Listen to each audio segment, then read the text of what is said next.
स्वागत है आप सभी का आपके अपने इस चैनल स्टडी विद टाइगर पे। आशा करते हैं आप लोग बहुत अच्छे होंगे।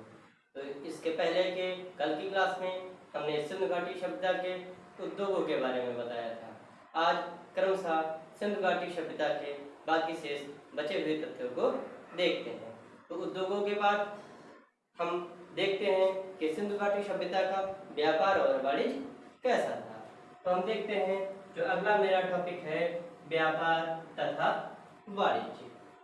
सिंधु घाटी सभ्यता का जो व्यापार और वाणिज्य था वह वस्तु विनिमय प्रणाली पर आधारित था। बार्टर सिस्टम था, मतलब वस्तु के बदले वस्तु, वस्तुएं दी जाती थी और वस्तुएं ली जाती थी। दूसरा, इसका जो प्रमुख वस्त्र था, जो प्रमुख वस्तु थी वह था सूती वस्त्र। व्यवसाय जो इसके थे वो देशी एवं विदेशी दोनों थे, अर्थात अपने राष्ट्रीय स्तर पर और अंतर्राष्ट्रीय दोनों स्तर पे।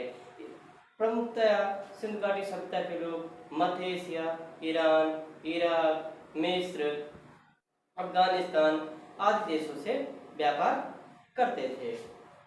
और देखते हैं आगे इसके कि विदेशी जो बहरीन तथा दिलमिन, जो ये छोटे छोटे बंदरगाह हुआ करते थे, वो बिचौलिए की भांति थे, अर्थात इनके व्यापार में बहरीन और दिलमुन जो बंदरगाह थे वो बिचौलिए की भूमिका में थे। गणना के लिए 16 तथा उनके गुणकों का प्रयोग किया जाता था। बांट जो होते थे अधिकांश घनाकार होते थे, अर्थात माप तौल के लिए जो बांट आपके प्रयोग में लाए जाते थे वह घनाकार होते थे। हम देखते हैं नेक्स्ट क्रम में धार्मिक जीवन, रिलीजियस लाइफ। तो हम आपको पहले ये बता चुके हैं कि जो सिंधु घाटी सभ्यता थी वह मात्र सत्तात्मक सभ्यता थी, अर्थात सबसे ज्यादा मिट्टी की मूर्तियां हो या धातु की मूर्तियां हो मात्र देवी की ही प्राप्त हुई है, इसलिए वहाँ की जो सत्ता थी वह मात्र सत्तात्मक थी। अर्थात सिंधु घाटी सभ्यता के लोग मात्र देवी की पूजा करते थे।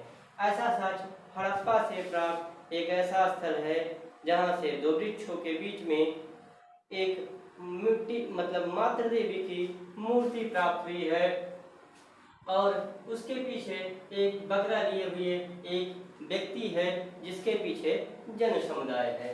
तीसरा देखते हैं कि जो इसके जो पहले प्रमुख आपके देवी या देवताओं में से थे तो देवियों में मात्र देवी थी और जो दूसरे थे वो शिव थे।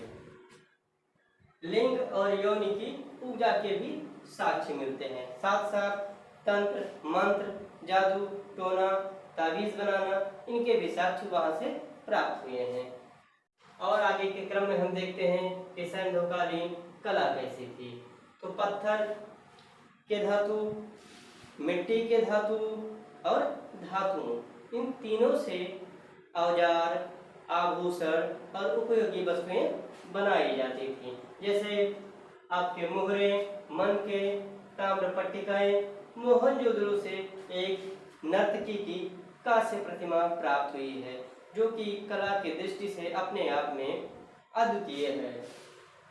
साथ ही साथ मोहनजोदड़ो से लाल बलुआ पत्थर में एक ईवा की खंडित मूर्ति और उसका धड़ भी प्राप्त हुआ है।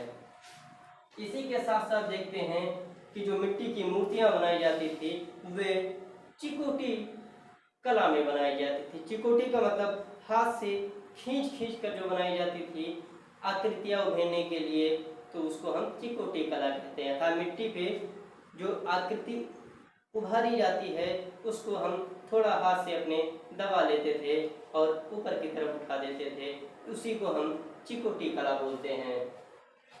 लिपि जो थी ये इनकी क्रमशः जो इनकी लिपि थी अभी तक ये ज्ञात नहीं है कि इनकी कौन कौन सी लिपि थी, फिर भी जो इनकी लिपि थी वह दाईं से बाईं ओर लिखी जाती थी। एक लाइन पूरी हो जाने के बाद क्रमशः फिर वह बाईं से दाईं ओर की लिखी जाती थी। अब तक के जितने भी खोज प्राप्त हुए हैं उसमें से 400 से 500 लिपि के जो अक्षर हैं वह सिंधुकालीन सभ्यता से प्राप्त हुए हैं, जिन्हें अभी डिकोड करना बाकी है। आगे हम देखते हैं कि हंटर ने इस लिपि को भाव चित्रात्मक कहा। भाव चित्रात्मक कहने का मतलब है कि जो उनके अक्षर होते थे एक विशेष भाव प्रकट करते थे, इसलिए उन्हें भाव चित्रात्मक लिपि कहा गया। अर्थात उनकी जो कहने की एक कला थी, समझाने की कला थी, वो चित्र के माध्यम से होती थी। चित्र के जो भाव होते थे उसी वजह से उनकी जो आकृति होती थी उसको हंटर महोदय ने भाव चित्रात्मक कला का रूप दिया। इसके बाद आते हैं जातियाँ। अधिकांश जो सिंधु घाटी के लोग थे वो भूमध्य सागरीय द्रविड़ थे, लेकिन जब धीरे धीरे मृतकों के अवशेष प्राप्त हुए, हड्डियों का रेडियो कार्बन विधि से एनालिसिस किया गया, एक बार अन्वेषण किया गया, तो जब रेडियो कार्बन विधि से जांचा गया तो ये देखा गया कि उसमें आर्क्टू, ऑस्ट्रेलाइट, मंगोलाइट तथा अल्पाइन, इन 3 जातियों के भी कुछ लोग वहाँ सिंधु घाटी सभ्यता में बसे हुए थे। अर्थात मध्य सागरीय जो भूमध्य सागरीय द्रविड़ के साथ साथ में आपके आद ऑस्ट्रेलाइट, मंगोलाइट और अल्पाइन जातियों के समूह का भी वह निवास स्थान था। तो आज हम आपको सिंधु घाटी सभ्यता के व्यापार वाणिज्य, उनके धार्मिक जीवन, उनकी कला, उनकी लिपि और उनकी जातियों के बारे में बता चुके हैं। कल से हम आपको बताएंगे सिंधुकालीन सभ्यता के जो प्रमुख स्थल हैं, उन स्थलों से महत्वपूर्ण कौन कौन सी वस्तुएं प्राप्त हुई हैं और उन स्थलों की अपनी अपनी क्या विशेषताएं हैं।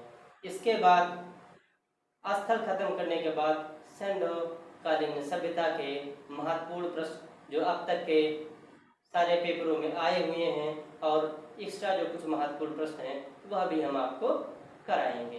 तो आज की मेरी क्लास यहीं ख़त्म होती है। आप अपने इस चैनल स्टडी विद टाइगर को ज़्यादा से ज़्यादा लाइक करें, सब्सक्राइब करें और शेयर करें। साथ ही साथ कमेंट बॉक्स में आप अपने सुझाव जरूर दें। तो चलिए आज की क्लास बस इतनी सी। जय हिंद, जय भारत।